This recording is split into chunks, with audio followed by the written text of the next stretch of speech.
ఎన్టీఆర్ మరియు జాహ్నవి కపూర్ కలయికలో వస్తున్నటువంటి చిత్రమే దేవరా. ఈ యొక్క చిత్రం కూడా నందమూరి అభిమానులు ఎంత ఆతృతంగా ఎదురు చూస్తున్నారో తెలిసిందే.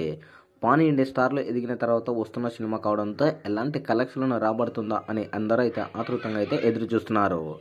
సో మొత్తానికైతే చూసుకుంటే జూనియర్ ఎన్టీఆర్ మరియు కొరటాల శివ కాంబినేషన్లో వస్తున్నటువంటి ఈ చిత్రంపై కూడా భారీ ఆశలే ఉన్నాయి. అయితే ఈ సినిమాకు సంబంధించి ఆల్రెడీ ప్రమోషన్లు కూడా స్టార్ట్ చేశారు. నిన్న ఈ సినిమాకు సంబంధించి థర్డ్ సాంగ్ని రిలీజ్ చేశారు.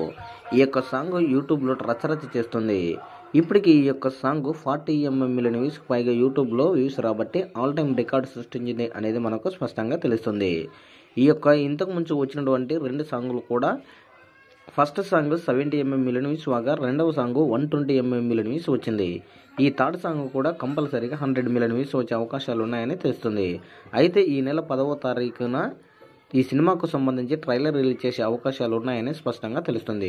సో మొత్తానికైతే దేవర చిత్రంపై కూడా నందమూరి అభిమానులు భారీ ఆశలు ఉన్నాయని మనకు స్పష్టంగా తెలుస్తుంది. అయితే జూనియర్ ఎన్టీఆర్ వ్యూస్ పరంగా అదేవిధంగా ఇప్పుడు చేస్తున్నటువంటి ప్రమోషన్లలో ఆల్ టైమ్ రికార్డులు బద్దలు కొట్టుకుంటూ అన్ని రికార్డులను బ్రేక్ చేస్తున్నాయి. మరి సినిమా ఎలాంటి రికార్డులను బ్రేక్ చేస్తుందో అనేది ఇప్పుడు వేచి చూడాలి.